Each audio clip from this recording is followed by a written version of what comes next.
Infos for the Sindens. Yeah, I didn't get the script for this week.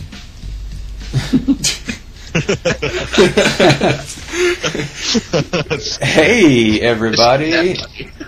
It's the CrunchCast, and we're back after the Thanksgiving holiday, which, as you all, if you make games, you gotta have those holidays. They're very important. But, so we're back. Episode number 22. So we got me. I'm Chris Holden. We got Bryan McConnell here in studio. Hell yeah. We got Jon Jones and Jesse Sosa down there in Austin, Texas. And me and Bryan are up here in Denver.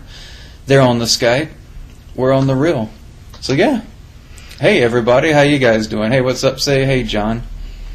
Hey, John. Cool. I'm a comic genius. Beautiful. Your jokes have never been heard before until tonight. It's my time to shine.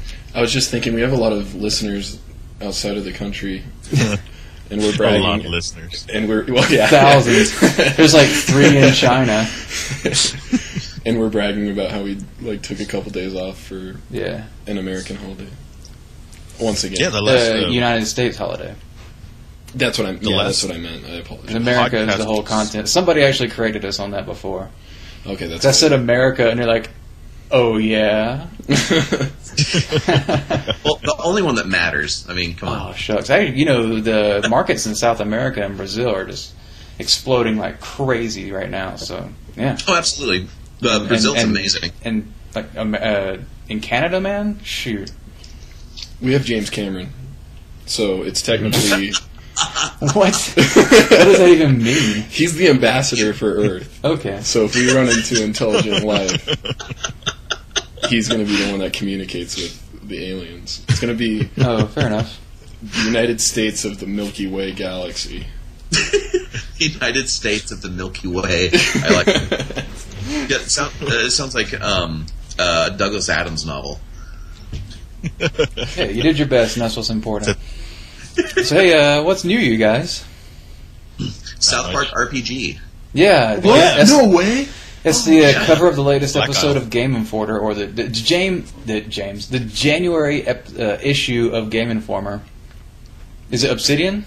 Yep, it's Obsidian Entertainment. They're making the South Republic Park Studios, Fallout New Vegas, Alpha Protocol, bunch of Neverwinter Nights stuff. Yeah, they're a pretty solid studio. Fallout New Vegas did amazingly well. I've heard nothing but ridiculously great things about it. But yeah, they're making a South Park RPG, like Baldur's Gate style, apparently. Matt Stone and Trey Parker are writing the script, doing the voicing, and they're going to actually have, I guess, some like a rather high level of creative direction and involvement with the project. Oh, obviously, dude. Trey doesn't do anything unless he's like the man behind it, and exactly. He's a freaking genius. So yeah. Yes. When was the last time a South Park game came out? The only ones that I can think of were the 2 that were for the N64. Yeah, the South Park racing game, and then there was a first-person shooter one, I think. Yeah. Yeah, let me check. That's all I can think about. But they were pretty dope. If you like that kind of stuff, I think with the current technology, it could translate to a game that is pretty much like spot on watching an episode. Oh yeah. Like remember the Beavis and Butthead Experience game on PC? I don't. That game was like a kind of point-and-click RPG kind of game on PC, and it was just like watching an episode of Beavis and Butthead. It was... I liked it back in the day, but, it's a pretty obscure game. No one would remember it now. It sounds vaguely familiar, but I don't remember anything specific. I remember hearing its name, and that's the extent of my knowledge pertaining to that game. But, Well, you did your best, and that's what's important. There was a tower defense game in 2009. A South Park tower defense? Yeah, South Park Let's Go Tower Defense Play. You can find that on their website, yeah. Huh. By Double Six. Oh, that's cool. Interesting. I wonder what the waves were. I don't play that during the cast. The waves. You can only imagine with South Park. They did some crazy stuff, I'm sure. I kind of want to try it. So I don't know about you guys, but most of November for me was lost in Skyrim. I'll admit it, I was addicted. That game, God, it was good. It destroyed most of my life for that month. But, I've gotten over it. And, I made like a bunch of characters and played them through most of the game. And, I'm just taking it easy now. I'm trying to get back to real life. I opened up UDK and kind of looked at some art that I was doing before then, and I'll try to get back to it soon, folks, I swear. Most of mine... Yeah. Wait till the modding tools come out. Yeah, that's coming out in the next patch, and oh, no. might as well just... Most of my November was spent just hearing about Skyrim. Yeah. From thousands of different people on 3 different social networks. Yeah. Or hearing, or not hearing from anyone because they were playing exactly. Skyrim. Where'd the internet go? Where'd Where'd the internet go? Nah, I've just been spending most of November making art. I haven't even had a chance to really play my Saints Row 3 or anything. So Saints Row 3. That's all I've been doing. Saints Row 3 is hilarious. What was this? Yeah, it's pretty. Are we allowed to talk about the Team Fortress 2 stuff? That I mean, I heard someone mention something about Team Fortress 2 or something via Twitter or Facebook. Oh, that's just we're submitting for their. Me and R13 are making a Krampus pack for the winter pack that's supposed to be coming out, or at least we're submitting for it. Oh, cool! So see how that goes. And Krampus wasn't some idea. You should explain what the Krampus is. I told my girlfriend today about it. It disturbed her heavily. It's basically a tame demon that follows Santa Claus around and snatches up the bad boys and girls and torments them. Carry them in a basket to hell and beat them with sticks. Pretty much. Yeah, he's got a switch that he carries around. He has his basket on his back, and that's where he puts them and carries them around. It's Eastern European? German myth. I just know the very high level story about it. What do you know about it? High level shit. I learned everything I knew about it from Cracked. Cracked.com is one of the best sites out there for funny stuff and good information, actually. Good information with like jokes written around it. But they always reference what they mean. Oh yeah. Yeah, they're surprisingly well researched and well written. I worry they've gotten a little bit too serious and not funny enough in some of their more meaty articles. Sometimes that happens. Don't they contract out experts in the field that those articles are written about to write those top 6s or top 10s? I don't know. That's what I was told. They have I'm not sure writers. exactly if it's the staff. So they might be contracting some people that don't quite have the sense of humor. Yeah, that would make sense. Do they jump in and add the sarcasm or what? Sean, baby. They have regular columnists like Brock Way and Sean Baby and several other people. And Gladstone, I think like 12 guys that do weekly columns, and then they contract out a lot of writing. They actually have like a Cracked Writers Workshop where you can submit your ideas in writing for consideration and publishing on the site. Because I mean, if you're publishing, anywhere from like 3 to 10, like X number of things you didn't know about why, like every day you gotta spread around. Well, yeah, they have so many articles every day. They have like at least 2 or 3 new articles. So when you do that much, you have to have a lot of people helping out. No, totally. They have a good thing going. They have amazingly strong editing. Yeah. I appreciate their sarcasm. I just love that. It's on my daily rotation of blogs that I visit. What blogs do you guys visit? I was just going to say it's not even a blog really, it's just a thread base kind of, but it's Space Ghetto. That's the only one that Hey, just so you guys that are here helping us out, I just dropped into Facebook chat that the questions for the week, which included the link to the Polycount thread where people were dumping some questions in. If you guys are interested, most of it's related to indie game stuff, so we'll get into that in a bit, but I just want to let you guys know if you want to keep updated while we're chatting. If you got a break during when someone else is talking, you can look it over. But basically, what a lot of people have been asking about lately is indie games, because for some reason in the last year or two, people started putting the word indie in front of games. You see, for me, I'm from the old school. This is my 15th year making games now. Old man. And I'm old as fuck. I'm probably going to die soon. So send your letters of congratulations. Hooray for your horrific spiral into death. Yeah, but back when we were doing games and you didn't have a publisher, we just called them video games or mods. But for some reason, I don't know, I think it was because of indie music that people decided, well, I'm just going to call games indie games. Like, I don't know who decided that was going to happen, but somebody just, I don't know. I don't know why. Maybe it's some hipster crap or something, but somebody came up with that terminology. It's like when that asshole came up with the term next gen. Instead of being like, well, instead of being like, well, here's the next technology or what we're gonna do next. Like, oh, here's a new video card so we can use this feature. You know what I mean? For years, it was just like, oh, well, here's the next console. So whatever. Here's you got more RAM in your PC, so you can use more textures. Whatever. For some reason, somebody came up with the term next gen and began mislabeling it and misusing it in every term possible. And now they're doing it with indie games too. So yeah. So get mad about that, idiots. My theory on part of why the term indie may become more popular is just every studio that started in the last 10 years and became large and successful got bought out by a publisher, at which point they stopped being an independent studio, they were publisher-owned, and then they're more or less run into the ground until EA shuts them down. Until EA shuts them down. That was kind of how it went. Yeah, basically, you're pretty much exactly right. People would start a studio, and the idea was you try to get it published, because if you didn't have a publisher, there was no way anybody saw your game. Look, until these new consoles came out, like the PS3 has the PSN, Xbox 360 has Xbox Live, or XNA.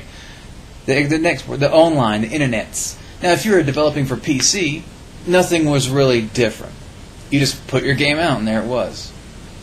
But now that this whole internet was attached to consoles, it allowed developers this opportunity to say, I'm going to make a game, and I'm going to get it out. And they can. People can get their games out to a huge market now. And so, yeah, that's kind of where the whole indie developer came from. Basically somebody that doesn't have a publisher.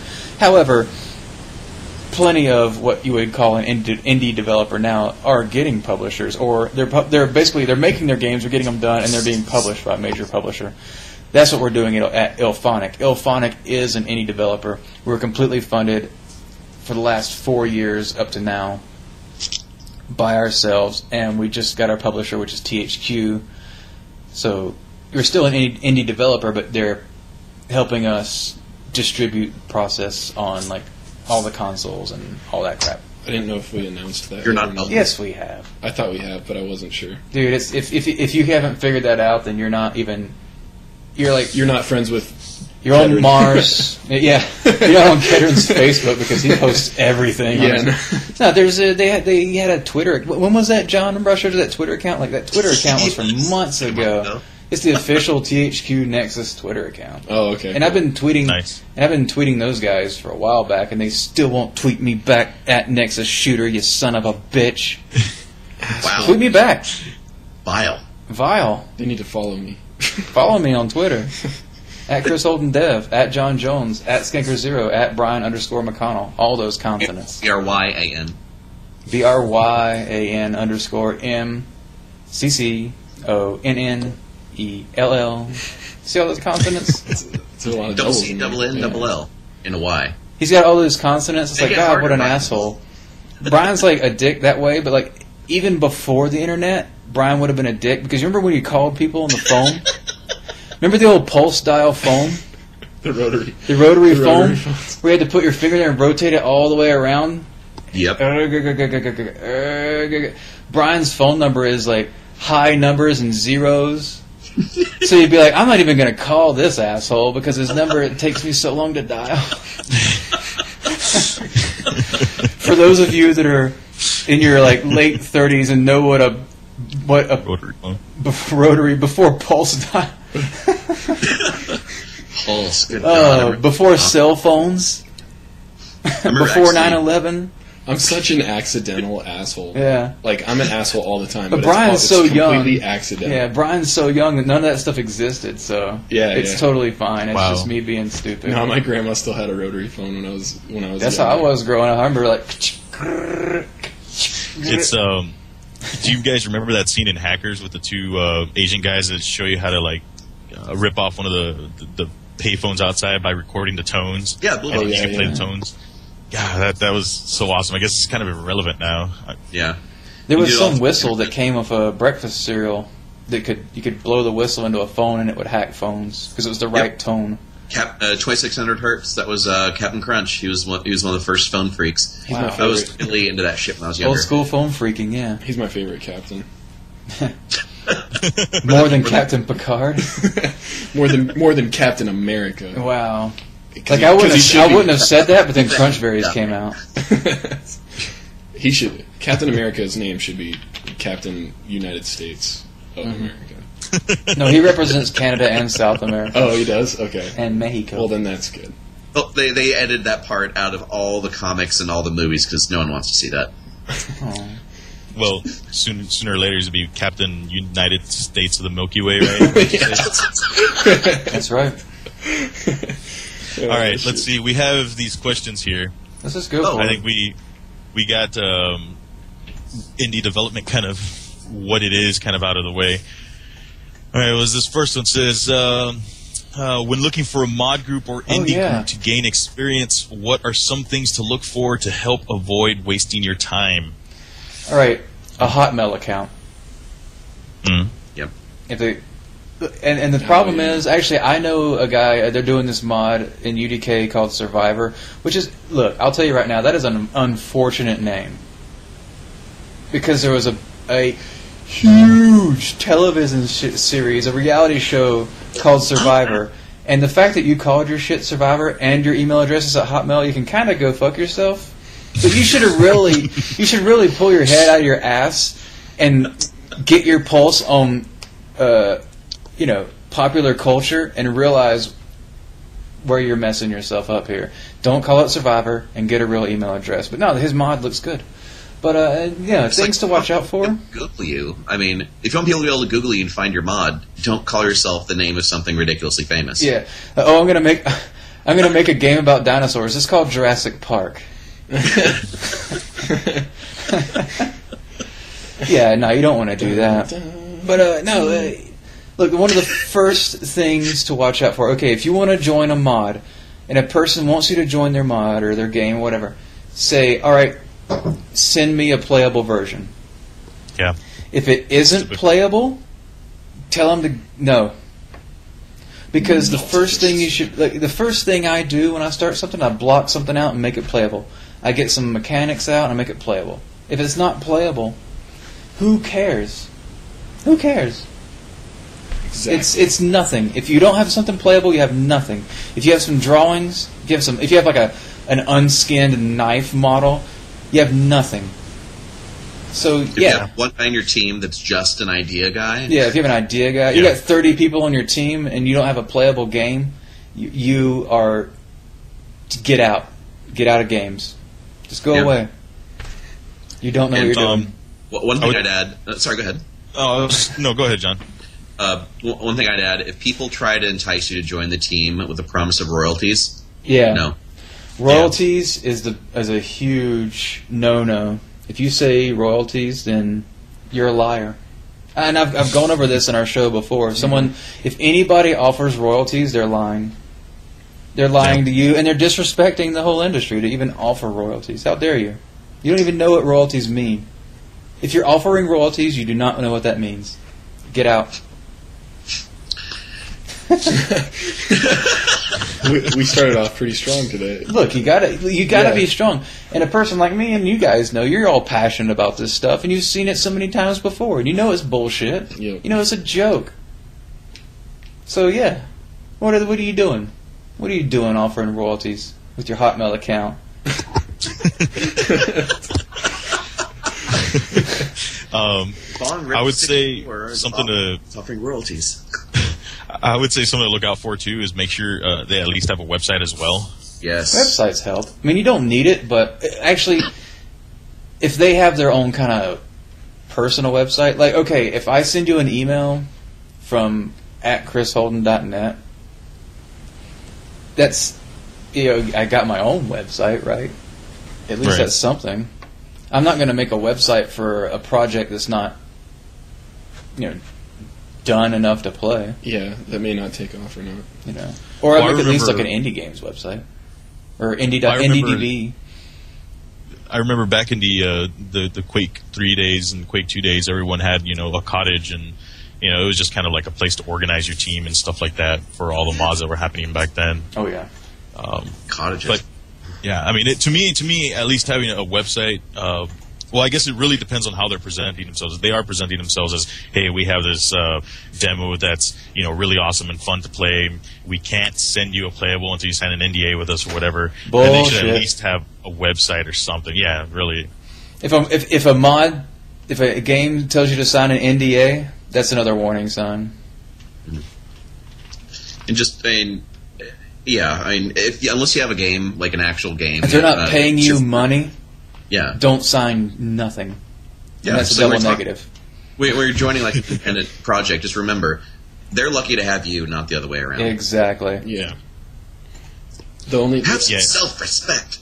I mean, even for the stuff that I'm doing on the side, if I'm having people help me out, I don't make them sign NDAs, and I say you can use this in your portfolio. It's not. Yeah. I have really no right to hold this and keep it from you. The only thing that I look out for is I have to be able to like it on Facebook. If I can't, I'm just walking around. If I can't like it on Facebook, I can't like it in real life. Nice. Wow, but in 10 years, that's going to be true. Yeah, no kidding. Wow.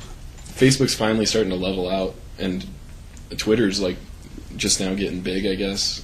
And G+ is...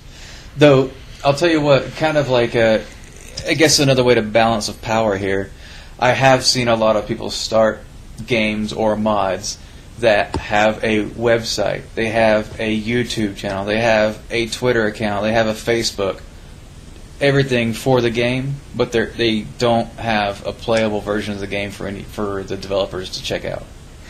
Right. So, yeah, you got to be careful about that. And it really, like I said, it really comes down to that thing being playable, I guess. I don't understand why you would do all that stuff first. Because they're idiots. Because they don't know what they're doing. Get out. Yeah, exactly. Here's the door. Get out. That's just procrastination. That's all that is. It's wasting time, man. Like I said, if you can't play it and you're spending time putting up all these websites and... Whew. I mean, how many episodes deep did we get before John just randomly... made the at CrunchCast Twitter account one night? I don't even remember. And I think it was just after around 12 or 13. Yeah, and you just made it during the episode. You're like, "Hey, I made a Twitter account," and then I didn't even use it for like another 3 or 4 episodes because I forgot the password. We still don't even have a CrunchCast YouTube account. We should probably get that now. I got my own. Watches this and gets it.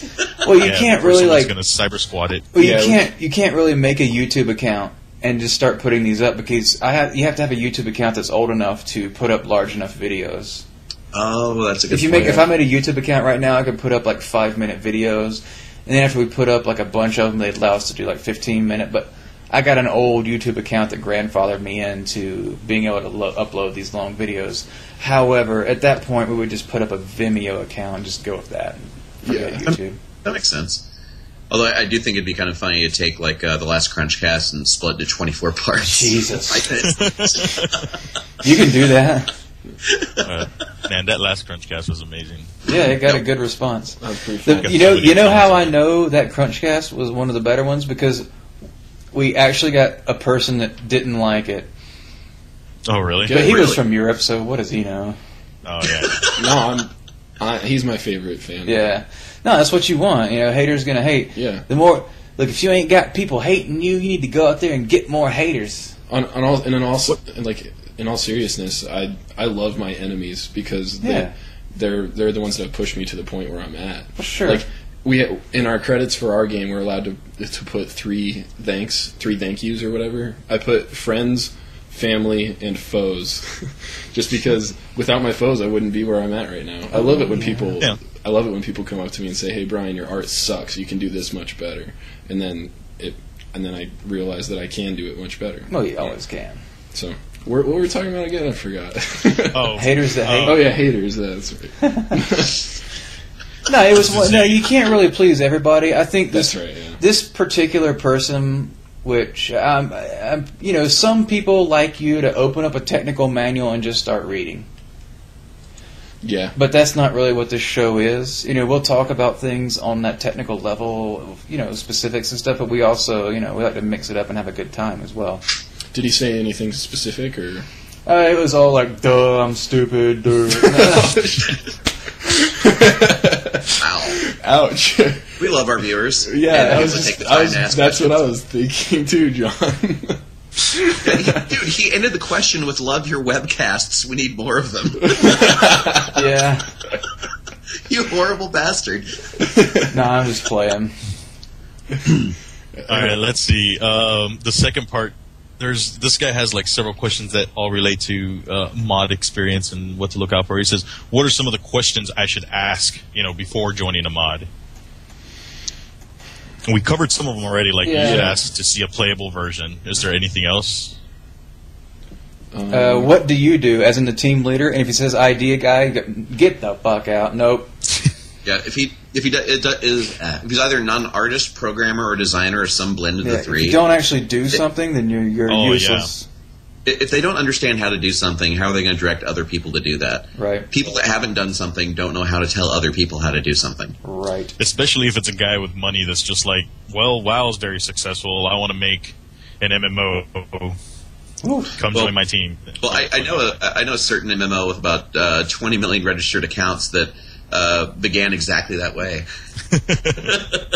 True. Well, but that's a very rare occasion. Oh, it is. No, it absolutely is. But if the idea guy doesn't actually do shit, well, if you have an idea guy, you have a problem. But if the project team lead doesn't actually do shit, just run. It doesn't happen. The biggest downside to an idea guy is anyone that actually does any sort of production, as in art, animation, programming, anything like that. Oh, their ideas are way better. Because they actually understand games. Oh, I thought you were going to say the idea would come in, and the idea guy would come in and tell them, I like it, but do it this way instead. Well, they would, but the problem is, if you're an idea guy, then you don't understand development, so you don't know games, so yeah. And playing games is not the same thing as knowing how games work. Mm-hmm. Oh, yeah. Everybody has ideas. Ideas mean nothing. And Chris, you're the one that taught me about cargo cults. I think there's a sort of like a cargo cult mentality for people that only play games, have no idea how to make them, but they should develop whatever other ideas or theories on how games are supposed to work, and then try and develop based on that instead of actual experience. Right. I mean, no matter how much you watch fucking ER, you can't do heart surgery. I've lost so many people not knowing that. Yeah. I watch Rescue 911 a lot, but I can't do brain surgery. Or work one of those operating boards to connect somebody to the police. You can't do brain surgery. We sure can get attacked by a raccoon. Yeah. I could get mauled by a lion, but I couldn't, reattach my arm. Yeah, everybody has ideas. Yeah, and the next part of that was like, what are some of the warning signs you should to stay away from? I feel like that's pretty much been covered. Yeah. Idea guy, crappy email addresses, nothing playable, no web presence. Yeah. And honestly, I mean, lots of people, I agree with all that. And lots of people will try to say, like, oh, well, money may come later, or we'll promise royalties, or this will be good for the portfolio. Like, I'd say stay away from royalties. The "it'll be good for your portfolio" thing should be implicit. If you don't have if someone tells you it's good for your portfolio, then I feel like that's kind of a dick thing to say. Yeah, it's going to be good for my portfolio because I'm going to make awesome pieces. Shut up. Exactly. Like if that's the best sales tactic they have to try to compel you to work on their project, if the strength of the idea and the way he communicates it and sells it to you to get you excited about it, to want to work on it, if the best thing he can say is it'll be good for your portfolio, it's not a project worth working on. Pretty much. It should be good for your career because it's an amazing game. Yeah. It should be good for your resume. Yeah, and I mean, like you said, if someone says that, it's like, bitch, I know that. That's why I'm doing this. Absolutely. I mean, you could be, if someone says it's good for your portfolio, you know what's better for my portfolio? Finding awesome concept art and just recreating it. Yeah. Or making my own scenes in UDK or CryEngine 3 or Unity or whatever. Yeah. Actually, I'll amend my previous statement.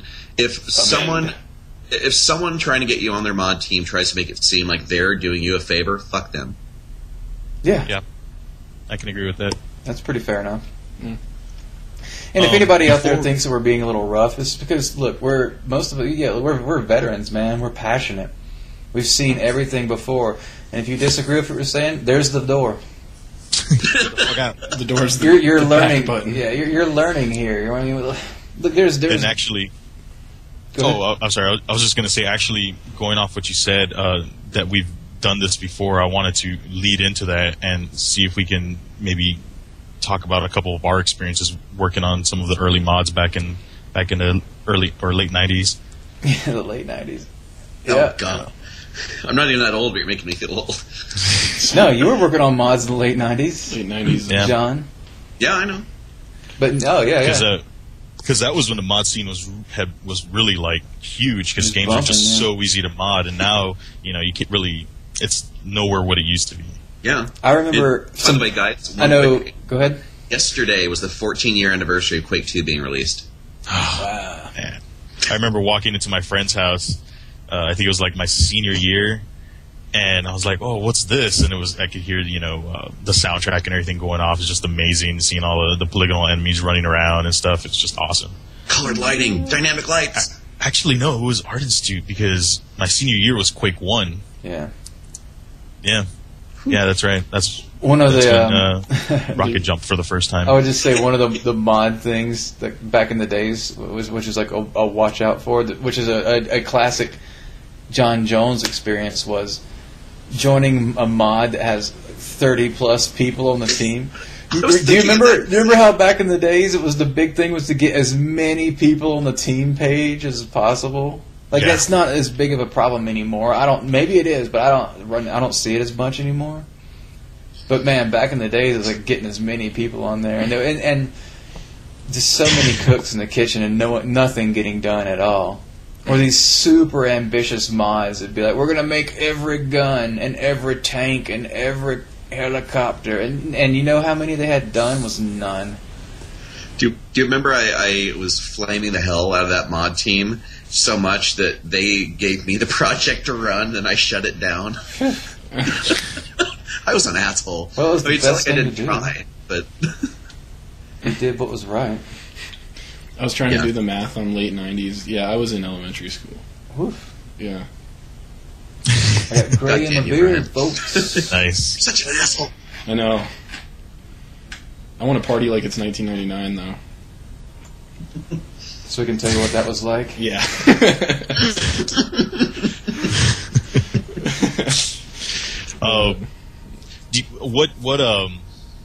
What infamous mods do you guys remember that really caused some buzz?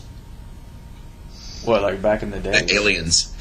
Yeah, because, I was about to bring up Aliens. Alien Quake? Where Foxed came from, getting Foxed. I remember good old Alien Quake. The sad thing about that is that, that really did set a precedent for movie studios and IP holders having to shut down even free fan-made mods, just because it's something a lot of people don't understand is, legally speaking, if you don't fight like hell to preserve your copyright, and you just let other people use it, it doesn't become quite public domain, but it lets other people legitimately use that if you don't enforce it, and you lose control of your brand. And you can have like legit mods coming out of like My Little Pony Swinger Orgy, and there's not much they can do about it in terms of people destroying your property. Yeah, and you lose the ability to combat that in court unless you enforce it and act like a total dick. Yeah. It sounds like a dickish move, but it's really an unfortunate thing, thanks to jerks that are out there trying to piggyback on your success. It's like when somebody makes a mod based on something else, not only you're in the wrong because you're stealing someone else's idea, and anyone that shows any interest in your project is only because they're fans. You're piggybacking the fans of an like. Okay, you make a Star Wars mod, then that means that everybody who's a fan of Star Wars is automatically going to check it out. You didn't earn those fans. You didn't make anything that's good enough to earn people's respect, earn their interest. Like Halo, it's pretty much just Quake on the console, but it was a brand new IP and became one of the hugest IPs ever.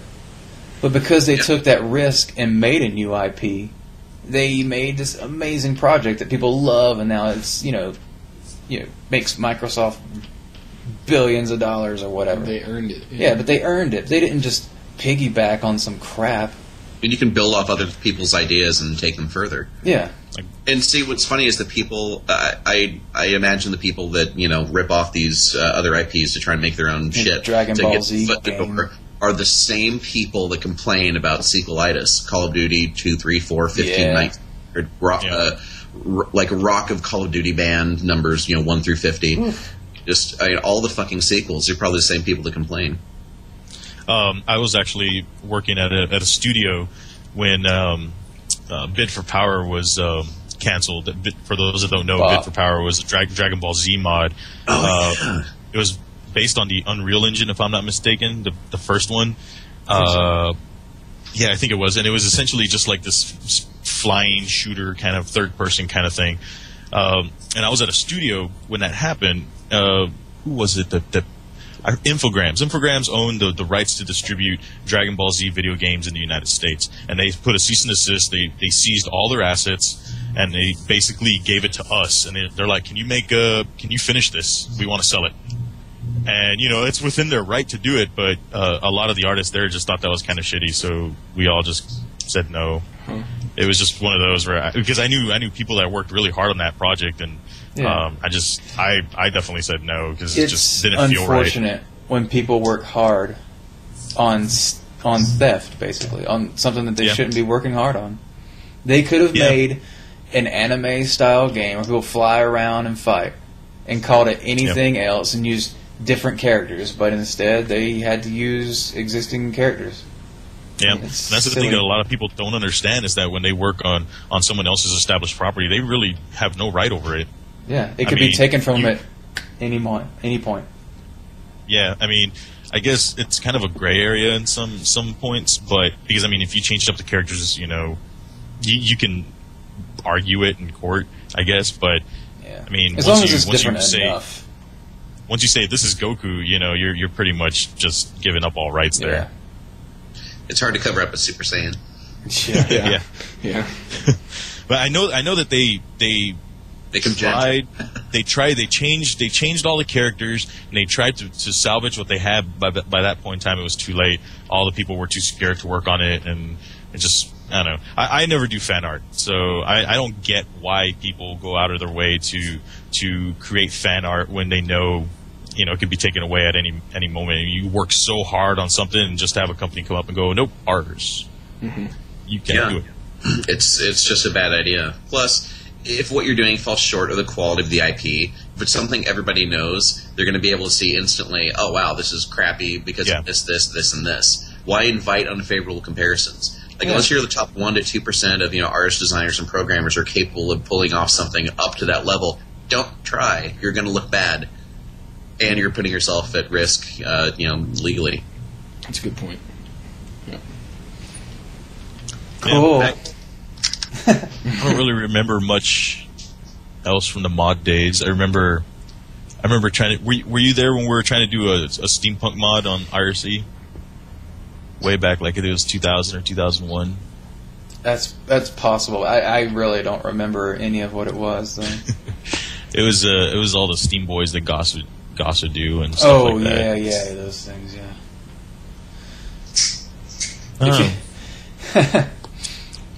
If you want to do something that's going to inevitably fail, collab with a bunch of dudes on Polycount. As much as I love them. Well, a lot of us have a lot of stuff going on. Yeah, it's just basically it's just too many cooks in the kitchen, or too many guys that are just, you got jobs and everybody's working their own jobs, and it's just too difficult to get that thing together. I think actually that was the big problem, was that a lot of us at that point in time were just coming out of being hobbyists and becoming professionals, and so we kept trying to be professionals and hobbyists at the same time. And you can do it, but you can't do it to the point where you can create a mod. Yeah, guys are getting stripped out because they're getting jobs. At least not right away when you're a noob in the industry. There's that pussycat. Yeah, because you try and take on too much. Whereas if you've been in it a couple years, you know how much you can handle. You're a lot faster and all that stuff. Right. So. And you never know, like you're in a job, and all of a sudden, boom, you got to crunch. Like I've started plenty of Unreal projects, and I've released a few levels myself. But there's a few that I start, and I'm like, oh, all of a sudden I get hit with like a deadline at work, and okay, now here's a month or two where I can't work on it at all. Yeah. And it's unfortunate, but it's just the way of the industry. And people always ask, "Oh, what happened to blank? What happened to that?" Well, I'm working, dude. I got to ship a game. I got to make money. Yeah, it's not paying your bills. Got to pay them bills. Got to eat. Yeah, no. Even my side project, it's a serious thing, and it's a real thing. But we get hit with crunch in real life, and just have to take a step back from it. And sometimes you just got to take a break and just not do anything. Yeah, exactly. And then Skyrim comes out. Then what? Oh, man. I'll play it eventually. I just got to wait on it a little bit. I mean, I just want co-op Skyrim. I just want to run around that world. That was the first thing I was saying. Man, I want co-op. I even know how broke it could be. Even if someone said, okay, if they're like, okay, here's co-op, but it is broke as crap. Please just don't try to break it. Just try to play it like you would normally play it. And even if it was just, one person controls where you move to, and you play like one of those followers or one of your companions that kind of follows you around, I'd be down for that. Just for fun to play with one of your buddies. This is fun to play with your buddies. Yeah. I just like playing with pals. Yeah. That's the only reason I played MMOs. Like, I didn't care about really playing the game so much. I just like playing with my pals. Having a good time. Chatting. That's why I got into City of Heroes. One of my friends is kind of going through a rough spot in his life, and he's like, I just need to play City of Heroes because it's just kind of an escape. You want to join me? And I was like, sure. And I played that for a couple months with him, and I was done with it. Have a good time. Someone will do it, though. I'm pretty sure there'll be a team out there devoted to getting co-op into PC Skyrim. Yeah, I've heard. I got a buddy that works there at Bethesda, and he was saying that there's been a lot of talk and there's been a lot of possibility. But there's just so many. Like I said, there's so many opportunities just to break the crap out of the game. Like you can't. Like the game isn't already broke as crap already if you haven't seen all the. There's so many exploits, but I'll tell you what, avoid them. I was going to say, if people aren't really making a big deal of it now, I don't think they'd really care. As long as you could do awesome things like shout bears off mountains, and I think you'll be fine. Sorry, I just tuned back in. Shouting bears off mountains? Yeah, Skyrim. My friend Wayne was telling me about doing that.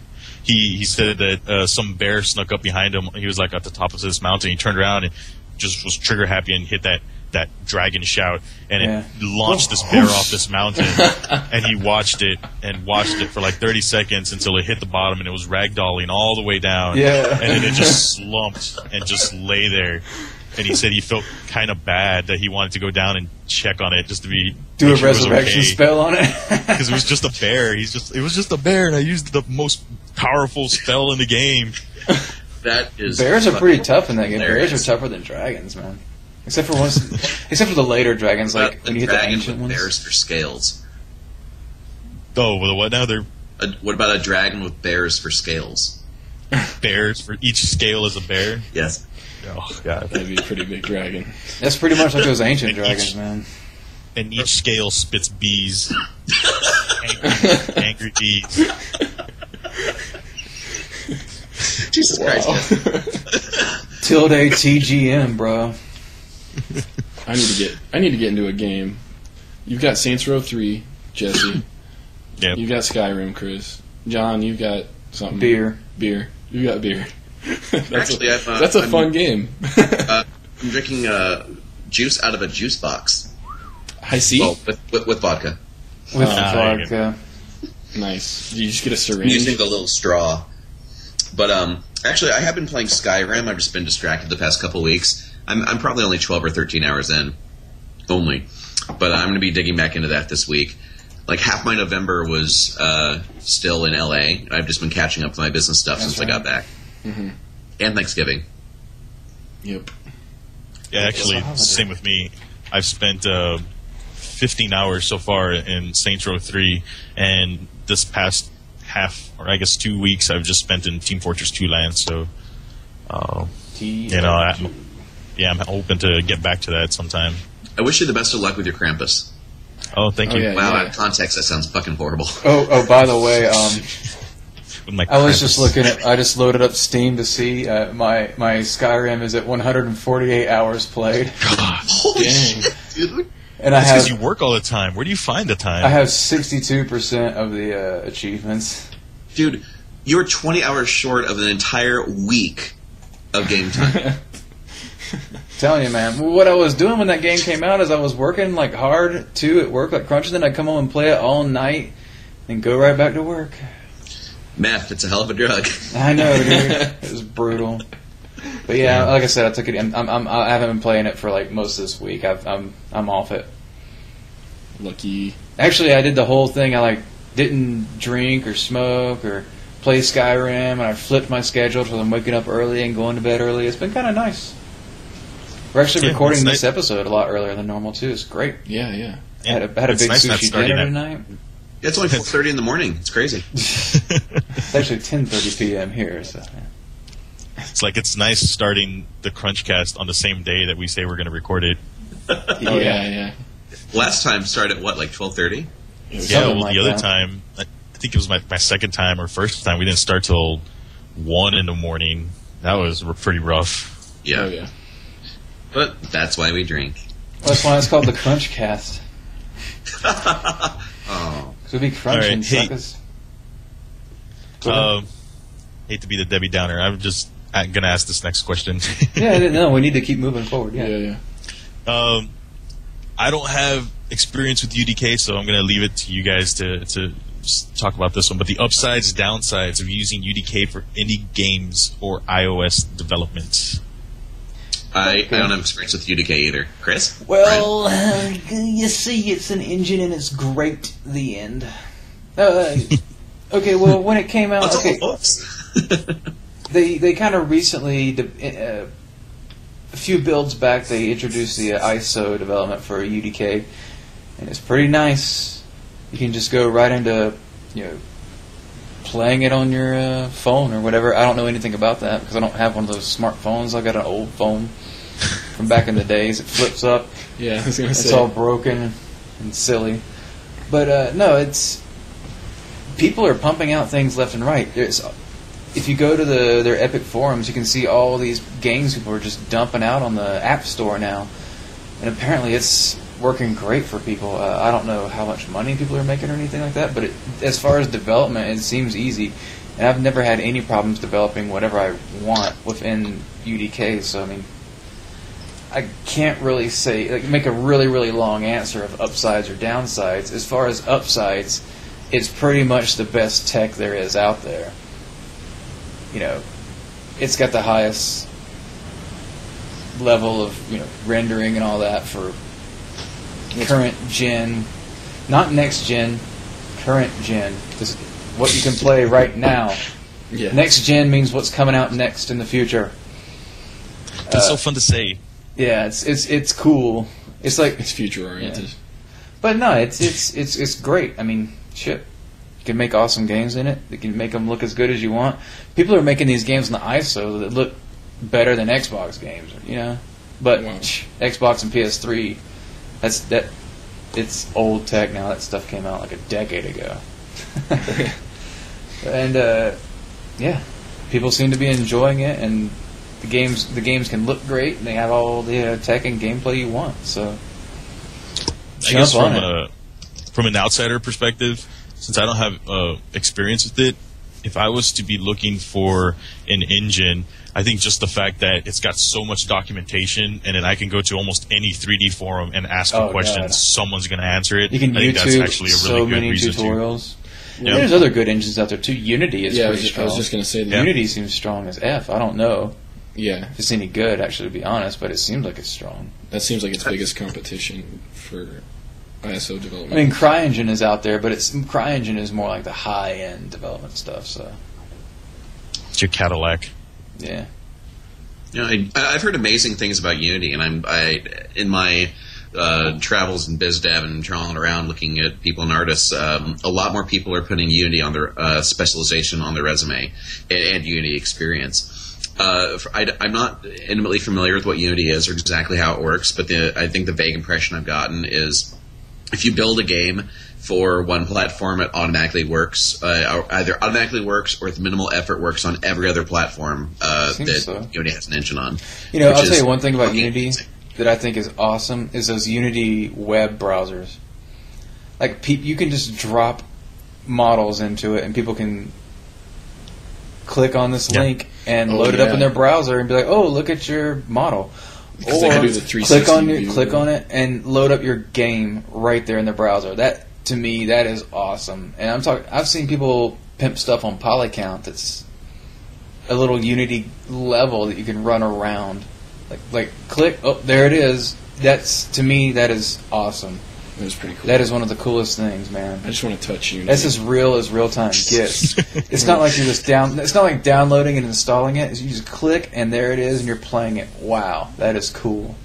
Magic. Do you remember how unattainable that shit would have been just like a decade ago? Oh yeah. Man. Like, remember those very first? I can't even remember what company it was. Maybe like Metacreations or something had that model viewer that everyone on Polygon was trying to get to work, but you had to install all sorts of stupid bullshit to make it work, and it wouldn't work half the time. Pain in the ass. Yeah, one of my buddies, he was working with a lawyer and he was using Unity for him, and he was setting up animated. There was a scene where it was a court case where a guy, there was apparently a leak. There was a faulty drain that was leaking water out onto a sidewalk, and the guy fell and broke his femur at the hip in a really bad, really horrible thing that happened to this guy. Ouch. But what the artist did is he had a human skeleton, and he had an animated bone break in Unity. The guy, you just click on it, and boom, it loads up in the web browser and shows the animated bone break that you could rotate around the model. And he built the 3D scene of the place where it happened, showing everything, and you can move around in real time. And it was like some forensic. Yeah, it's for forensic, CSI stuff. The guy could just click on it in court, boom, and play it like a game to show it. I was like, that's one hell of a lawyer. Dude. Yeah, it made that guy look dope. Nice. That's just play Benny Hill over it once he wins. Yakety smacks. Whoop snap. Whoop snap. Yakety sacks. I mean. Yakety snacks. I'm great. Yakety sacks. Yakety sacks. That's pretty sweet. So you guys keep going. I'm gonna do my thing. This other question here says they were wondering if we could discuss indie games. Would love to hear any recommendations you have for indie games to play, or anything really about indie games. So, I mean, recommendations for quote-unquote indie games, which I guess we can say anything on, I don't know, Xbox Live, I don't know, stuff like that. I guess downloadable games. What are your recommendations? To be honest, I've been in weird crunch mode for the past couple years and haven't really been gaming as much as I used to. I'm somewhat out of the loop. Well, Brian? I haven't played it yet, but Insomnia wasn't that wasn't that the number one? Well, I guess Minecraft would have been the number one indie game. But Amnesia, or Amnesia. Sorry, what did I say? Yeah, Insomnia. Yeah, you knew what I was talking about. And I thought that was right, but I still got what you meant. No, I've heard amazing things about that. Chris has actually played a fair bit of that. Yeah, I haven't played that. What is it about? It's very scary. I just watched Chris play it, and the room wasn't even dark or anything, and there was rainbows and unicorns running in the background, and I was sitting in the corner shivering because it was scary. It looks like a really scary game because the audio in it is just amazing, and the monsters are just really really creative and freaky. They're not like any monsters that you face in any other games. In other games, if you see a monster, you just shoot it bam bam, 2 pops in the head and it's dead, or whatever. And with this game, you don't have any protection really. You just have to hide from the monsters. So it's pretty creepy. And you can't actually you can't actually even attack, right? Yeah, I don't. As far as I know, Chris would know more about it than I do. But yeah, I don't think you can attack. You have to hide from the monsters, and you can't look at them. If you look at them, your character starts like shaking and like mentally breaking down. And we're talking about Amnesia. Oh shit! Yeah. The question was, what are some of the best indie games out there, or something like that? And I think that's like definitely one of the top ones. I haven't played it. So Minecraft. I said Minecraft was the number one. I mean, I just assume that's number one because it's. Dude, Amnesia is one of my favorite games. It's so awesome. I'm so up its butt. Didn't that company do a couple different games like? Yeah, well, they made I forget what they made, if they made anything before this, but they made that Penumbra series. That's right. Which was like 3 games. It was like Penumbra, like Prelude, or Requiem, Overture, and Black Plague. And those are like 3 different versions of the game. Like, it's a storyline that kind of continues through itself. But anyway, point is, Penumbra is like a prequel. It's like the same type of game. Not really related to Amnesia at all, but it's like the same type of game. And then Amnesia came out, and Amnesia is awesome. And they did the DLC for that, Justine, and they're working on something new now. A very small team of guys, and Amnesia was a game that would have made its money back with only a few tens of thousands units of sold, and it sold hundreds of thousands. Yeah. So they did very well, and they got I think THQ boxed them. Oh, really? And put them out. So. Hell yeah, dude! That's pretty awesome. Jesse, were you googling that too? Well, I was gonna ask if, since I don't know anything about this game, where can I buy it? What, Amnesia? Yeah. Steam. Yeah. Okay. Just get on Steam. See, I barely ever use Steam. It's probably pretty cheap. What? Too, Barely. That's where every game comes from. I didn't know you could get games anywhere else. I just re-logged into my account for the first time, I think, in 3 or 4 years. Wow. For this whole Team Fortress 2 thing. Accept my friend request. You make me sick. I have so many friend requests, and I don't even know how to accept them because I haven't logged on to Steam either. Don't hate me, Chris. No, I understand. Forever, dude. I didn't understand there was even a friends list on Steam. And I use Steam like crazy. Yeah. And now I got, like, every time I play, I saw these pop-ups in the corner. So-and-so is playing this. I'm like, oh, man. So can we give a number 3? We got Amnesia, Minecraft. Is there, like, what's another... What, other indie games? Game? We might as well just go with an even 3. Braid has been a big one. Braid? Even 3. Braid was pretty big. What, was Shadow Complex indie? I mean, they were funded by Epic, if I'm not mistaken. Yeah. There's a side-scroller, Xbox Live game. Which one was Braid again? Braid is a side-scroller. It's pretty odd. Dude, you should play Braid. Okay. Braid will break your brain. What's that side-scroller Xbox Live one where it was like all black? Oh, everything was like Limbo. silhouettes. Limbo. Was that?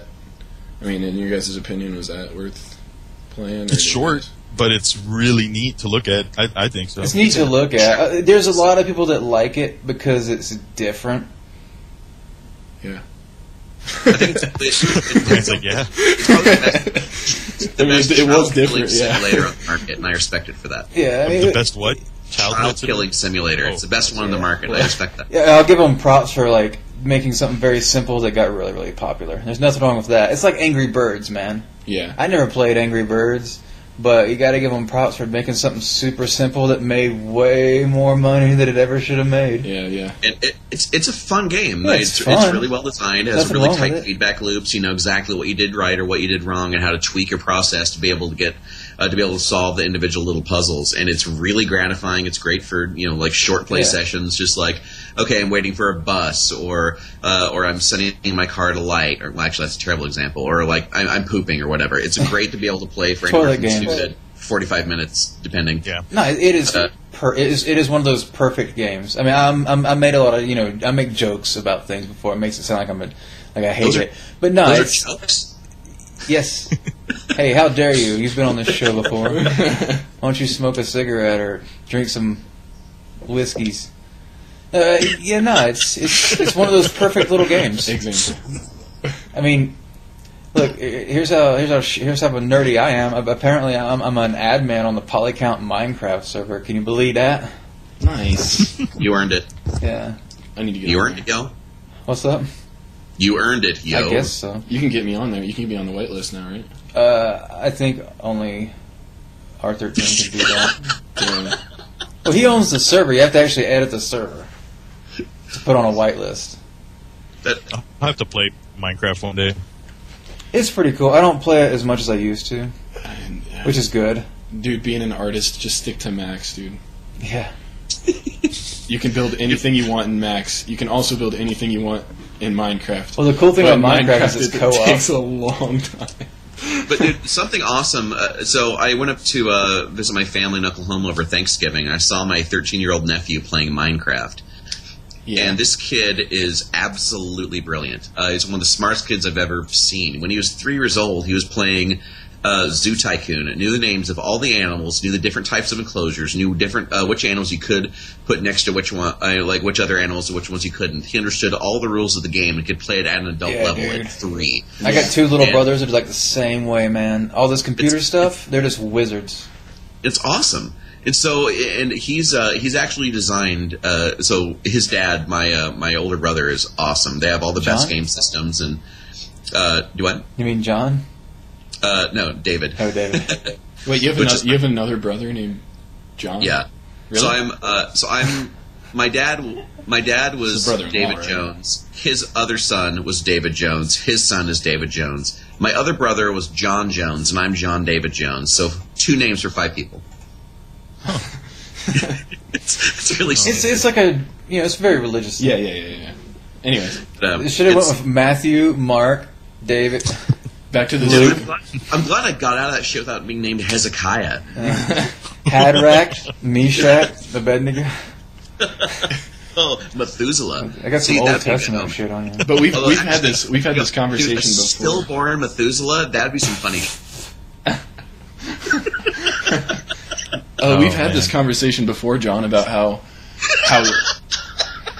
you're going to be named. No, I'm just kidding. But the Zoo Tycoon thing and how certain games like could possibly be helping like child's brains develop, and how mine was Pokemon because I knew like 151 different animals and how they evolved by different ways and like all this crazy.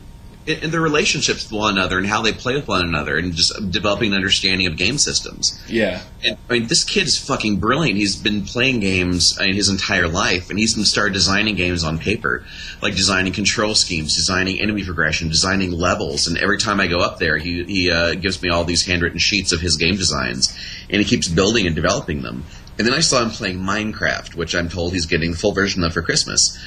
And I'm thinking, like, oh my god, this is like... You were thinking, oh my god, you should have bought it earlier in the beta to save money. I have to get my brother shit for that. But I'm seeing him doing this, like, this is his leap to working digitally. And I realize he's a year older than I was when I started working on game shit. So I was encouraging him, saying, like, okay, a lot of my developer friends play this, and they put this as a way they can, kind of play around and prototype game levels, and create buildings, create, a little progression through this and that, and just really start to understand how a game is constructed just in a primitive way. And he seemed really interested and really receptive to that. So I'm trying to kind of nurture that and show him a path into game development and being that cool uncle. I'm going to hook him up with maybe Game Salad, a little UDK when he gets a little bit older, and just that kind of thing, trying to kind of nurture that development. The kid is so passionate, and when I saw Minecraft, that's when everything started to click. I'm like, okay, all right, I can actually help you see this now. So it's cool. He's like, I mean, I've known him since he was like a fetus, and now he's old enough to play Minecraft and do all that, which is weird, but a completely different story. Yeah. But seeing someone kind of on a similar path to where I was is like, holy crap. So that was a really cool thing to see.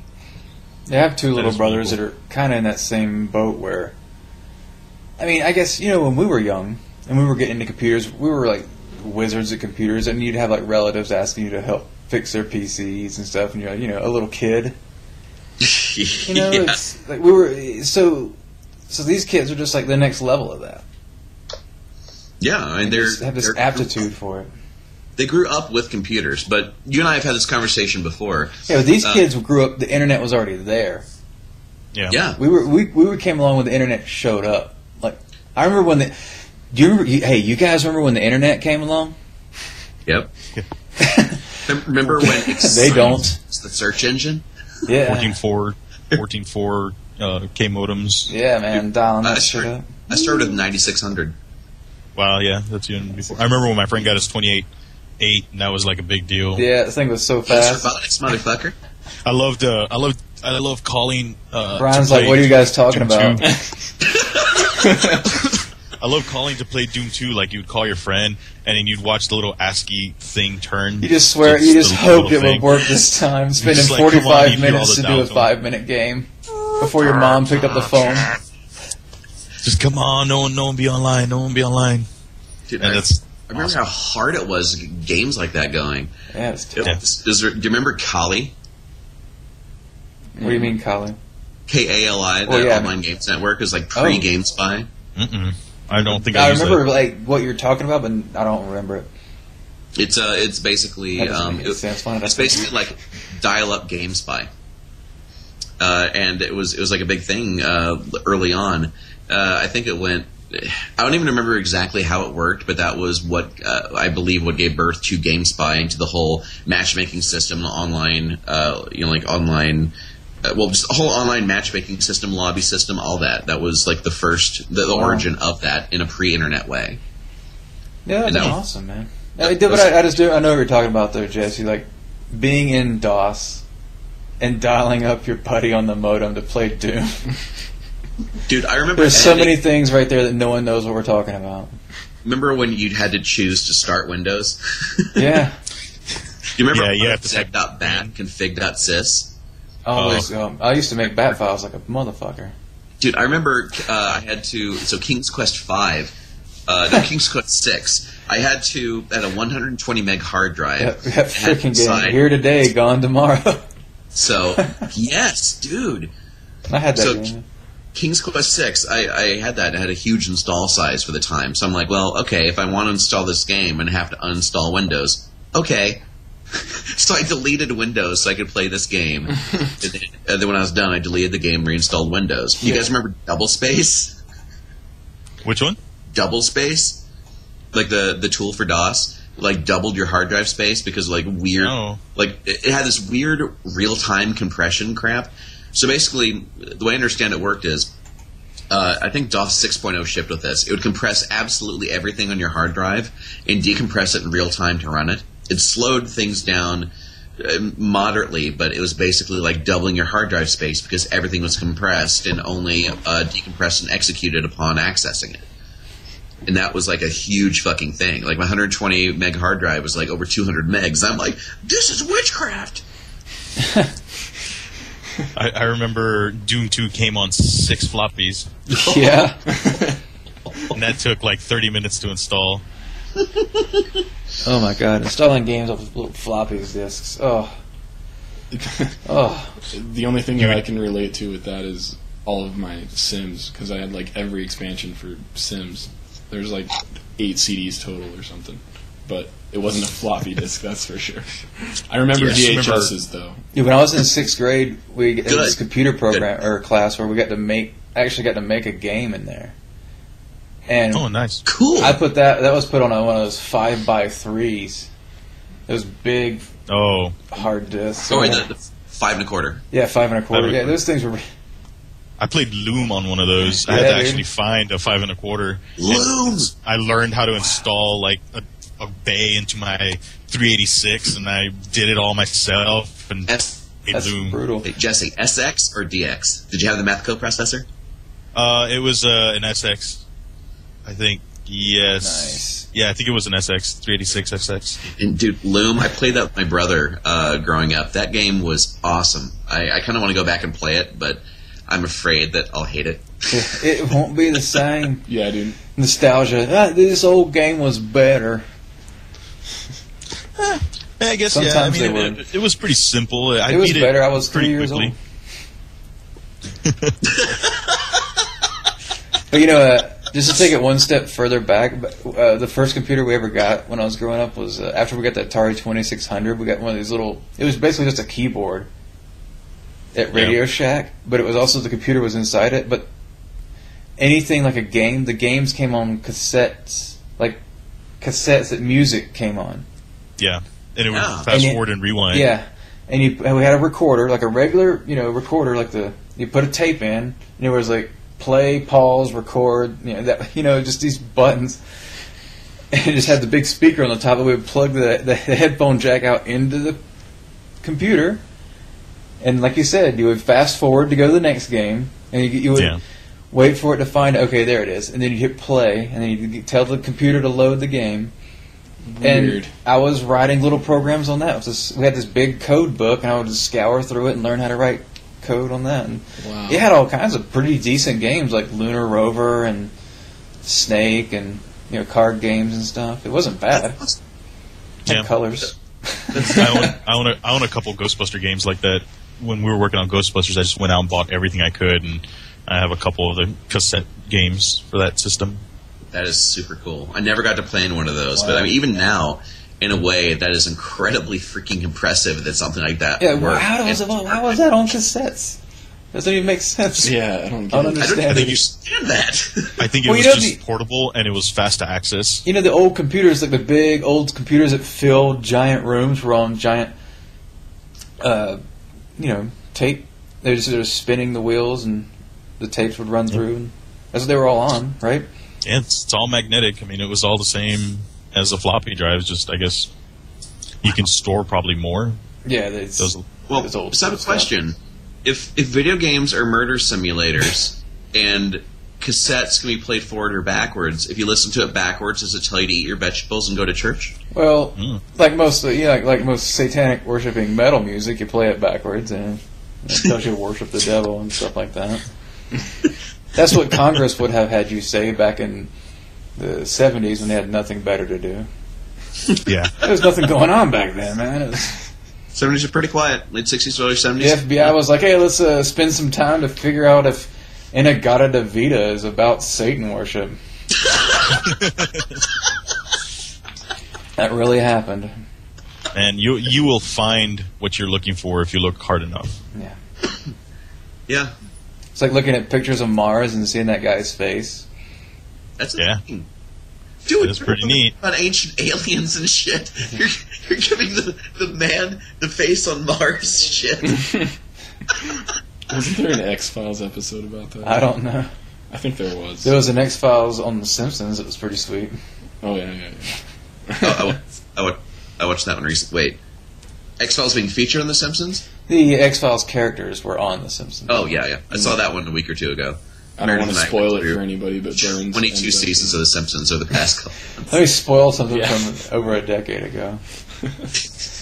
Yeah, John recently got hot on this McBain. Yes. Yeah, the McBain... If you ever watched The Simpsons way back in the days, they would always show clips of McBain, but if you put them all together, you can actually watch the whole McBain movie. And yeah, you were talking about that. McBain being the Arnold Schwarzenegger stereotype. Yeah, pretty much. Yeah. Rainier Wolfcastle. All of his stupid, horrible action movies. Nice to see you. But between 1991 and 1993, they just randomly show these clips, but they're all in chronological order. And if you stitch them all together, it makes a short action movie. With just everything in it. The thing that killed me the most was his partner getting shot up and just dying horribly. Spoiler. Yeah, he's like singing. He's got the boat, and he's like, "I'm retiring tomorrow," and all of a sudden he gets like 1,000 bullets in him. Yep, and his boat's Mendoza. His boat's called the Live Forever. Yeah, the Live Forever. Wow. But as soon as he's like lying on the ground, bleeding out. Wolfcastle's like leaning over him. He's like McBain. Yes. Just like this. Yeah, because you can't act. Flat, emotionless. Yes. Yes. Dude, Simpsons taps him on the shoulder. Simpsons is the best show out there, and that's a proven fact. That's not at least season 1 to 10. Yeah. It's like rock solid. I recently watched seasons 1 to 10, and it made me hate Family Guy that much more because I saw those Oakley Weinstein seasons, man. Whew. I literally saw like many jokes that were pretty much straight. It's plagiarized straight from this. There's entire episodes that are lifted. Yeah, it's pretty sad, but It is sad. I'm in the same boat about Family Guy now. The more Simpsons I get, the more I realize how great television can be. Although, I mean, you can only do so many jokes, man. Yeah, but I mean, and so many jokes are like the same joke that you could pick up really easily. Like so many jokes could be easily written by anyone. Yeah. Yeah. But I mean, so that's the only thing that I'll give in their defense is that The Simpsons has got 100,000 episodes now. They've been on They've been on television for 150 years. Isn't that right? This is accurate, right?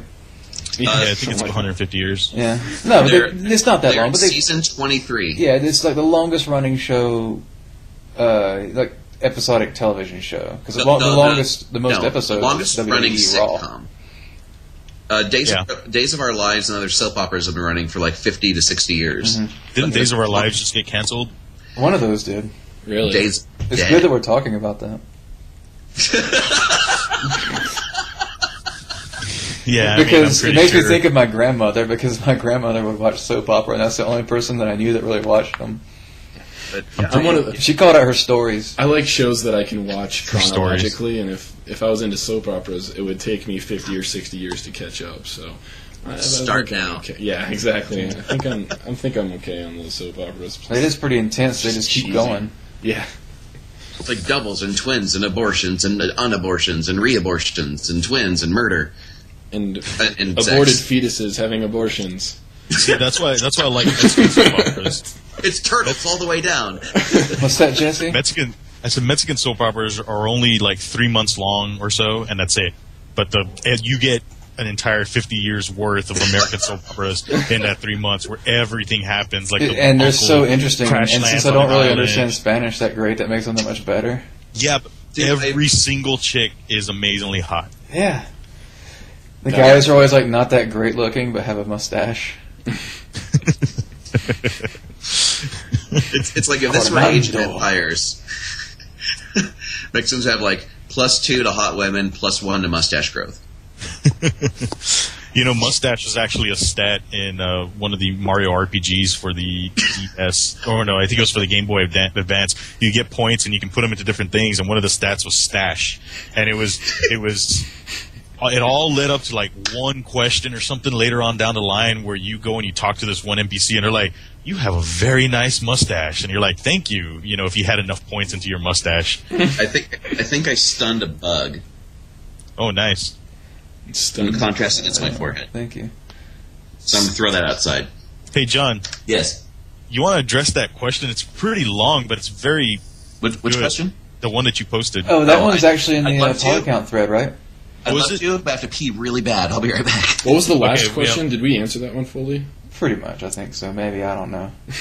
That one said, the last one said, I was wondering if you could discuss indie games or your podcast. I love to hear any recommendations you have. Yeah, that's it. Yeah, we pretty much nailed that one, and then went so far back into the past. We recommended some soap operas. Yeah. I remember it was all about The Young and the Restless with that Victor guy. Oh, it was always about Victor and his family. Mm-hmm. Oh, man, it was Victor. God, I grew up watching that stuff, too. My mom loves soap operas. Let me see. If it has nothing to do with Glee, then I'm not interested. God, you're freaking Glee and Twilight, dude. They're ruining girls my age. It's starting to piss me off. all you have to do is bite a girl on the neck. They love it. And they're like, "How did you know I like to get bit on the neck?" Like, really? Oh, jeez. Anyways. Let's see. It was... Are you guys talking about Twilight? Yep. Well, I'm looking up The Young and the Restless here. That's unfortunate. It's the Brooks and the Fosters. That's what it was. The Brooks and the Fosters. Okay, if you guys are talking about Twilight and whatnot, I'm refilling my drink. Be right back. Yeah, I was actually just reading over that next question. Yeah. Yeah, it's pretty long, but I think it's actually very important to address this one, especially with Brian here. He can really. You got a year right now? It's essentially a year. How much experience do you have right now in actual development? Yeah, almost 2 years. So 2 years? Yeah, almost. It's essentially talking about the new guy, like the person who's they're green. It's their first job kind of thing, and they're not so prepared for everything, all those crazy things that are about to happen. If they're not, Yeah. if they were very ill prepared for, because no one told them any of this stuff was going to happen, even though it's everyday life in the game industry. Mm-hmm. That's one way of putting it. That's a better way than it was written, by God. It's like leaving high school and having to take care of yourself and do your own laundry, Yeah. dishes. Hey, pay your own guess bills. what? Bills, Yeah. laundry, food, nutrition, That's what taxes. That's what it was like for me going from college into the game industry. It was just A like house, a place to live, like stuff, yeah. transportations, So alcohol, drugs, Is it too tobacco, long? firearms. It's a pretty long question. You should go over there and read it. Well, it's not really like a single question. It goes on about. It's a bit more of a it's expanded version of a simple question, I could say. Okay. It's kind of It's how like, I see it. How do you deal with the stress of being a new guy? How do you go from being a hobbyist student to a valued professional?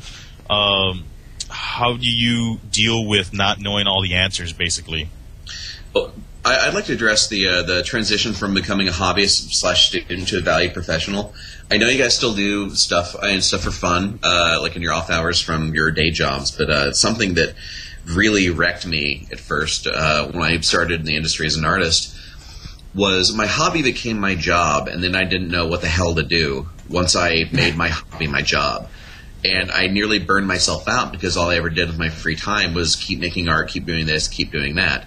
I think responsibility you have to yourself and to some extent to an employer is to be a functional human being with a skill set that you can sustain and manage competently over time. I would actually suggest finding different hobbies. Still maintain interest. Yes. Yeah.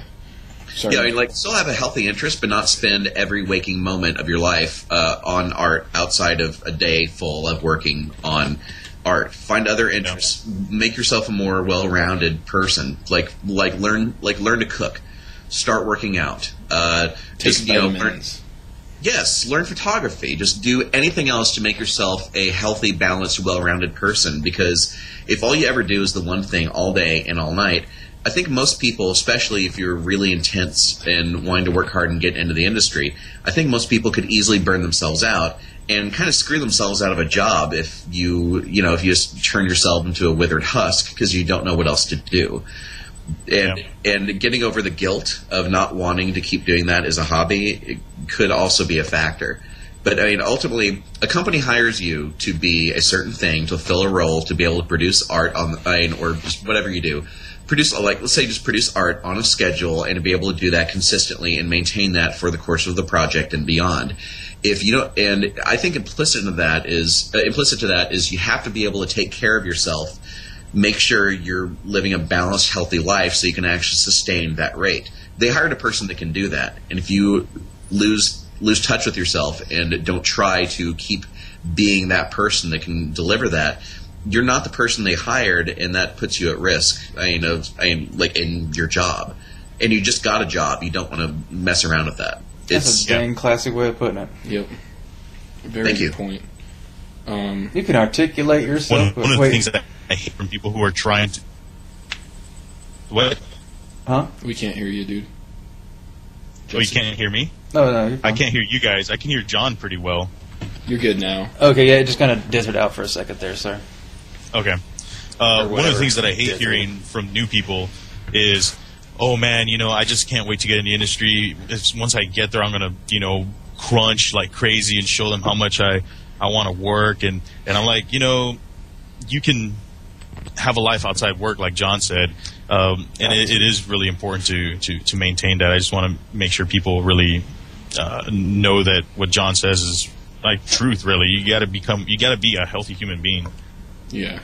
Brian's pretty healthy. He works out. He dates us. Show us your tummy. He likes to play Frisbee. But it's winter now. What? Show us what? He said, show us your tummy. Okay. we won't go there. Look at how anyways, Brian is. Like one other tidbit I wanted to add to when you start as a new guy, things to keep in mind. I've seen this happen a lot. If you're insecure, don't be opinionated. I could see that.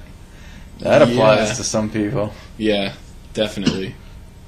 Not just be there to learn, not to tell other more experienced people how to do their job. You're there because they saw something in you and they saw talent worth developing. They're not necessarily expecting you to operate at the level of a veteran. They know where you are, they know where you're going to start, and they're anticipating your career trajectory. You don't need to prove yourself to other people by trying to stomp over their opinions and tell them how things should be run or to be really opinionated on stuff. There's a line there too. You can't be a pussy either and just say, "Oh, I like it." You gotta give feedback still. I mean, you can give positive feedback and but give suggestions on how to possibly improve it, but don't. He's someone just don't be a jerk to people. Yeah. No more. Yeah, just don't be a dick about it. Yeah. And honestly, every time I see that, whenever I see people that are really opinionated and relatively junior, that screams insecurity. And which is not an attractive trait, but it's understandable. But if that manifests itself in you being a dick and acting like you're not willing to learn or not being receptive just because you're trying to prove yourself in some kind of alpha male kind of way, that's career suicide. Yeah. Just be open, be there to learn. Express yourself, but don't be a dick about it. Just understand the people around you are a lot better, a lot smarter, and a lot more experienced than you are, and soak that in, and then just process that through your own rational faculties and the things you know, question the things you know, and test it yourself, think it out for yourself, and then keep what really applies, but be open. Don't be a dick. Yeah. Hey, nice. I'm Jesse's like, I disagree. Nah, he's going to sleep. No. I was texting. Sorry. Nice. One of the biggest things that I had a problem with when I first got into the gaming industry was learning the engine. First of all, it was a brand new engine, so there wasn't much documentation on it anyways. But second of all, I've never used a game engine before. Yeah, so if you have modding experience, that's why I say to so many people, just touch UDK. Yeah, learn a game engine.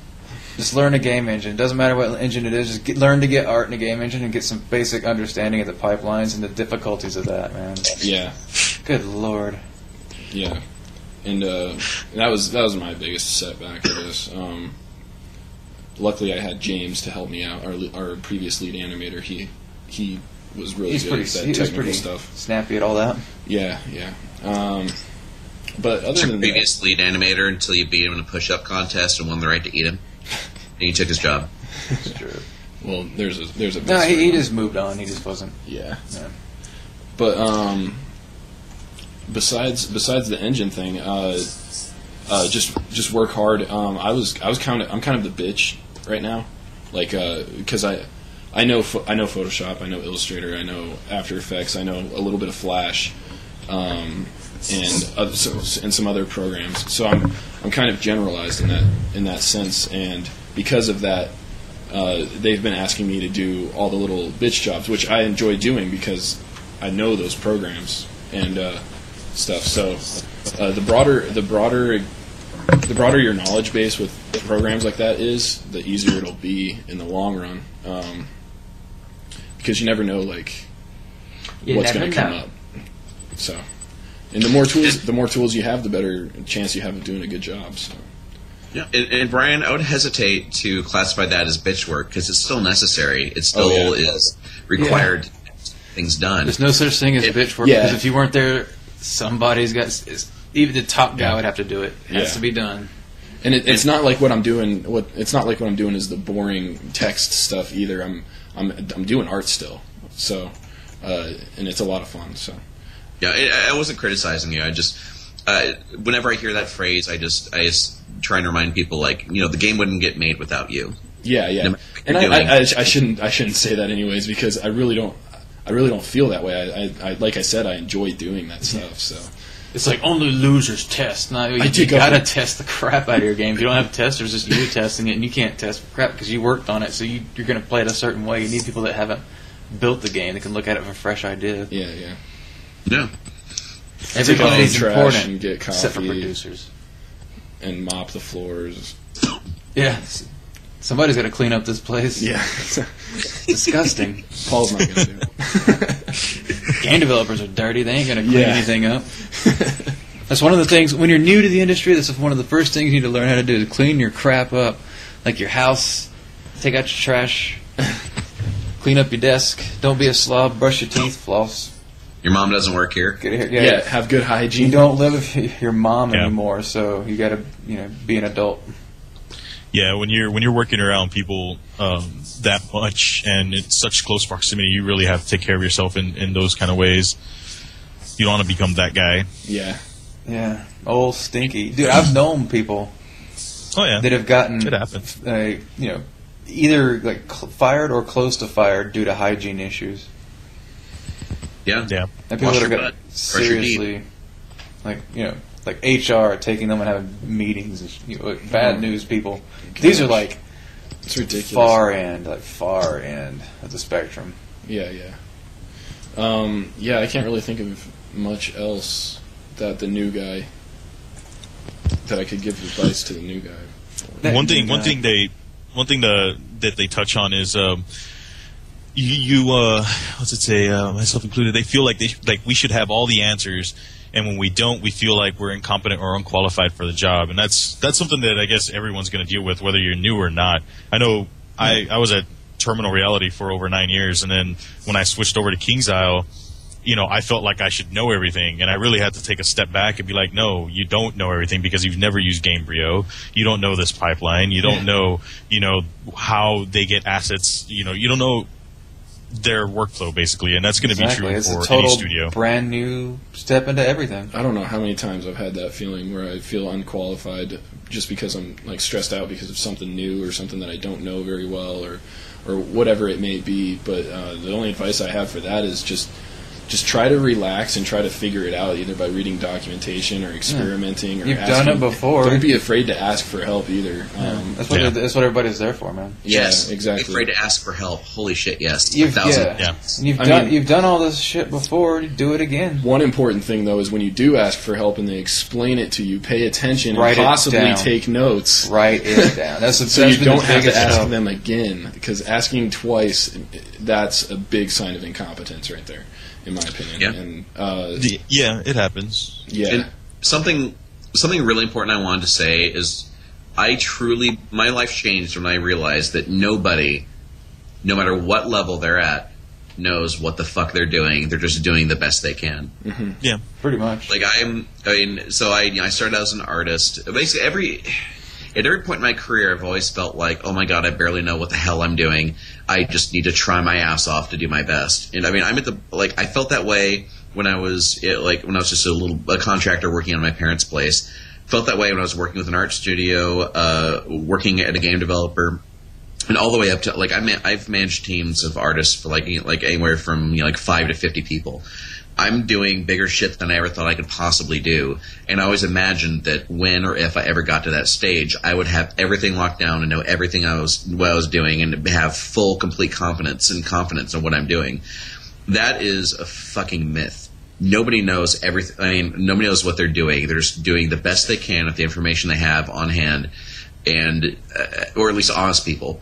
They're just trying to do their damn best, but they don't feel necessarily fully confident in that. There'll be pockets of like, okay, good, I know what I'm doing, going to run with this, but nobody is at that elite stage where like, okay, this problem, nobody gets there, never. Yeah. Also, that's an idealized state. It doesn't exist, and the sooner you realize that, the happier you'll be as a human being. But never lose the fear that keeps you trying. Yeah, that extends past your job too, and just into life. Yeah, no one ever, no one has it figured out. And it's just a big weight lifted off your shoulders. Yeah. Just as a side note, I love that came off from saying that, trying to get my straw into my mouth and failing horribly. The whole time, making this a profound statement while just not being able to drink a drink. Hey, guys can't multitask. That's cool. That's cool. And it's another piece of advice is to just, like John said, you can only do your best, and you can't really do much more than that. but just stay relaxed. Like, sometimes it gets really, really stressful when you don't know what you're doing, but you got to remember, if that feature or whatever it is that you're working on, let's just, assuming you're an artist and not a programmer, if that doesn't get in the game, you're not going to bust the game to a point where it's just going to be like your fault that it doesn't sell at all. I mean, still try to get it done, of course, but you got to remember that if it can't be done, it can't be done, and that's out of your hands. And the game will do. I'm sure the game will do fine without that one feature or whatever. So that's just try to stay relaxed. But I mean, you still try to do it. Go on, Jesse. Sorry. I'm sorry.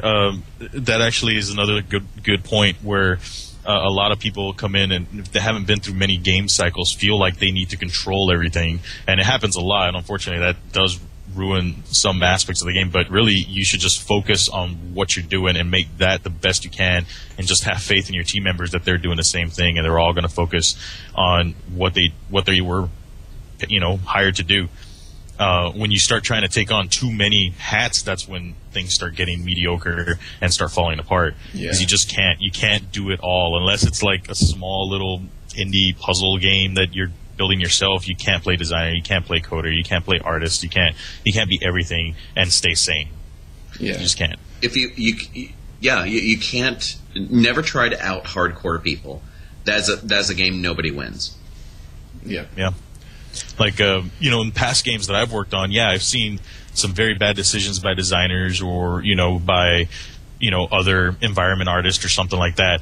But I can't let that get to me, because when the game is done, I want them to say the character art was great, Yeah. That's mine. That's mine. That's what I lay claim to. So it's one of those, once you let go of that also makes you a lot happier in game development. And like Brian was saying, I'm sorry, go ahead, Brian. I was just going to say, as a new guy, the giant scope of the game is out of your hands. You're not going to be that drastic. You're not going to make that drastic of a change that is going to make or break the game, unless you go into Perforce and delete everything. Visual source safe, whatever, or your files. Yeah, exactly. You check or you're everything just a complete, out. Yeah, exactly. Or you just then leave for a week. Out. Yeah, exactly. It's just try to do what you're told. So that feels like a pretty good wrap up on that question, I guess. Unless you guys have anything to add. So I had one more thing, just adding on to what Brian said before about just trying not to overreact and think this one my one little part of the game is going to affect the sales of the game. One of the general principles in life I live by is the more intelligent the person, the more easy rationalizations they're able to make, and the more risk they're able to imagine to any situation. Nothing is ever as bad as you think it is, and the smarter you are, the scarier things will seem to you if you're the slightest bit insecure. And sometimes you need to just what I do is I can imagine everything like, okay, if I don't make this milestone delivery on time, then I'm not going to be able to pay rent, I'm going to lose my apartment, I'm going to be homeless, this and that. I just take a step back and think, oh my God, okay, I'm smart enough to think out all these seemingly logical steps, but I'm missing the underlying fucking point. Nothing is ever as bad as I think it is. And purely in the context of the situation, my work is my life. I take it very seriously, and I'm going to extend that to the utmost level of seriousness that I think the consequences will have upon my life. I just have to tell myself, nothing is as bad as I think it is. Just as a general global life rule, nothing is as bad as I ever think it is. Especially since we're in a first world country. Yes. Not for long. Nah, we're good. Yeah, I just want to throw that in. Just anytime you're freaking out or panicking over really anything in life, just tell yourself, okay, if you're smart enough to worry about this, you're smart enough to make this seem scarier in your head. Really, just take a step back, think it through. And what I do is use, okay, the absolute worst possible outcome in any situation is I die. In the context of, okay, I can think of worse. I'm 3 days late this milestone. I feel like shit. I feel horrible, and just all sorts of things are running through my head. Then I remind myself, okay, well, I could die. I could be dead. And so, I'm thinking like, okay, here's the best thing that can happen to me. Here's the worst. And then I'm thinking like, oh, the worst thing is I'm 3 days late in this milestone. I remind myself, no, actually, death is way over here. That's how far from that. Things are okay because I'm not literally going to die from making this mistake. Yeah. And that centers me. That's dark, macabre, and morbid as fuck, but that kind of helps keep me centered. And I feel like a new guy can really get into the, oh my god, I'm trying so hard, everything's exploding in my face kind of situation. Just learn to take a step back. Kind of like that, drama queen. But hey, look, if you ever start taking yourself too seriously, just go outside and look up. Yeah. And look into infinity. Into space, and just think about how small you are. As the new guy, you already got the job. I mean, assuming you're not just like an intern or something. And even then, the chances, like, what are the chances of like actually getting fired? Like, if you're still trying hard and stuff. Like, well, as long as you're performing, yeah, you're exactly. fine. Yeah. At a lot of larger studios, you have at least a year before the yearly reviews come around, and okay. And then who knows? But maybe get laid off, or who knows? For the company, it would be a lot more expensive to fire you and hire on someone. Usually, yeah. New, wouldn't it? Yeah. Yeah.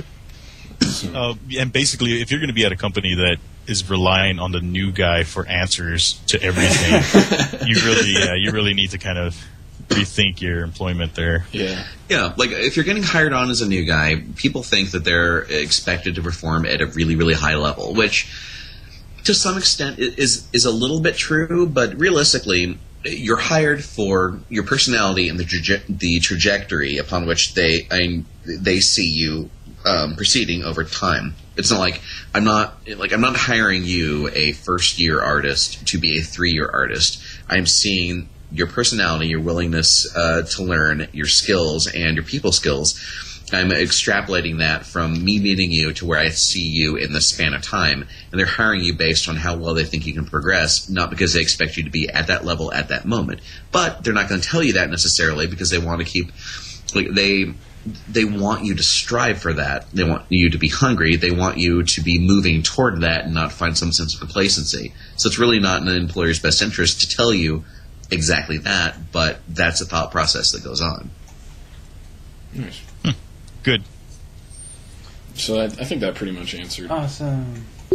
Well, hey guys, we're getting close to that whole point where we'd normally wrap one of these up. We're Already? Yeah. Well, yeah, it went really fast, but we're already over an hour and 40 minutes. So. This is like the most content-laden one I've been in. Yeah, it went really, really fast. But yeah, I'm getting pretty tired myself. So.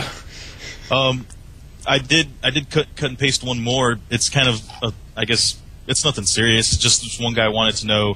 He was interested in hearing about other work we've done outside of quote-unquote studio games. Like just anything else, I guess, outside of the game industry that we worked on. I used to do mechanic work at my dad's boat shop. Oh, yeah? Yeah. That's...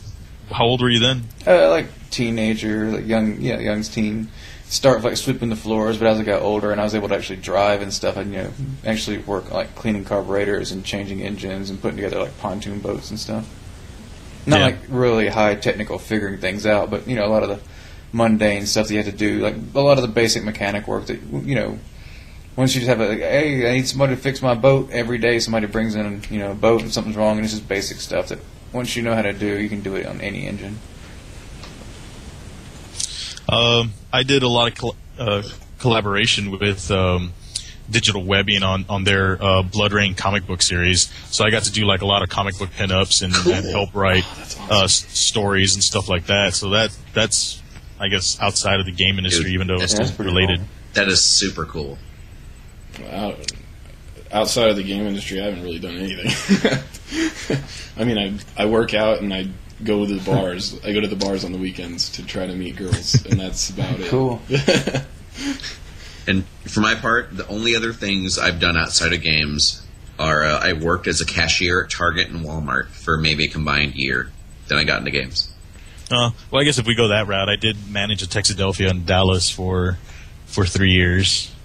That was a lot of fun. Wow. Used to do drink specials for the guys at Ritual and Ensemble Studios just so they can come in and interact, That's cool. Other than that was about it, really. Yeah. Like in high school, I installed carpet and vinyl and tile.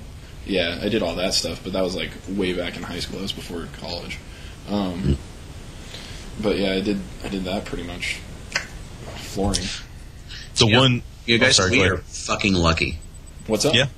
We are fucking lucky. Yeah, we are. Oh yeah, well, but we worked hard, got where we are.